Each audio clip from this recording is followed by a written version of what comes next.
pakai gatian karena sip cara gatian bahang gatian hai leh gatian beolong gimana gatian karena bagah heboh penyakit hana ubat hana dong ubat menyona kena heboh penyakit pertama mesapat penyakit sakit dengan tuha nyampi hana dong ubat leh ka sakit tuha lo nya dah boleh tak ubatnya sakit je sebab kat tuha kan ubat orang tuha ianya hana ubat hek dah boleh mesapat sakit dengan tuha menyo sakit dengan mudah gampang dah boleh udah mudah sakit yang kedua mesapat gatian dengan nyan pihan pulih gatian yang tepat baru pulih gatian pulih leh yang kerja itanya ya Allah menyakan Nabi long gatian baik Nabi berjemaah insyaallah kaya keroi kahana kaya handusa tapi menyuluh gatian nya lengkap syarat gatian nyan insyaallah sampai mati tu gatian hai betapa lengkap syarat leh gatian leh tanya leh bang mitai leh bangai lo nyan sip syarat bangai nya kan cara tu musapat leun bangai pileun bangai nya insyaallah bulat tabe-tabe tajak pun buso bulat pi buso bulat pakai sip syarat bulat hanya ketikin pada hai bagah jak buso bersikin menyo tajak mentang bulat menahan ada sapu-sapu ada tahu berkana ilmu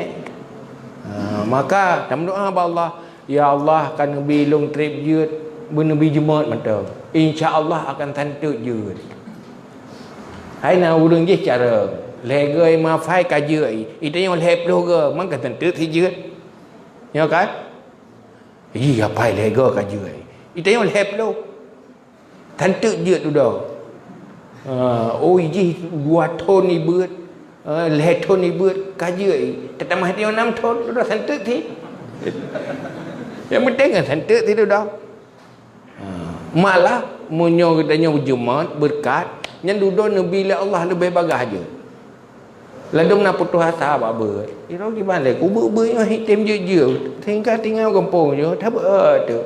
tak bu ke tinggal ke kota ke Palamut bu ke Tiwau likut hana pupuh saja mah long pengalaman long macam long mulai long semua buat phone dari Samalanga aja mah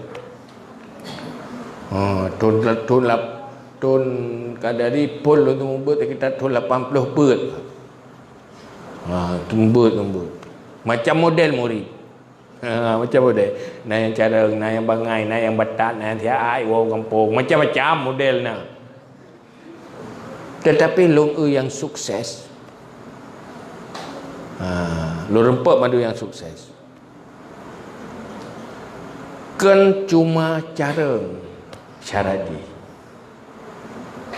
kedua istiqamahnya yang paling penting istiqamah olehnya selalu berdoa kepada Allah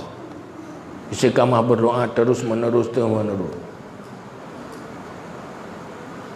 ada hanajut beraju-aju ada hana berafai aju-aju ada hana item je tetap semangat aju-aju tapi duduk hana terjala tu murid yang jumatnya yang carang je terbatas duduk lebih le merempak ilmu dengan yang cara tetapi hana istiqamah duduk yang hana carang je kadang-kadang kahana moho berkat long bermanfaat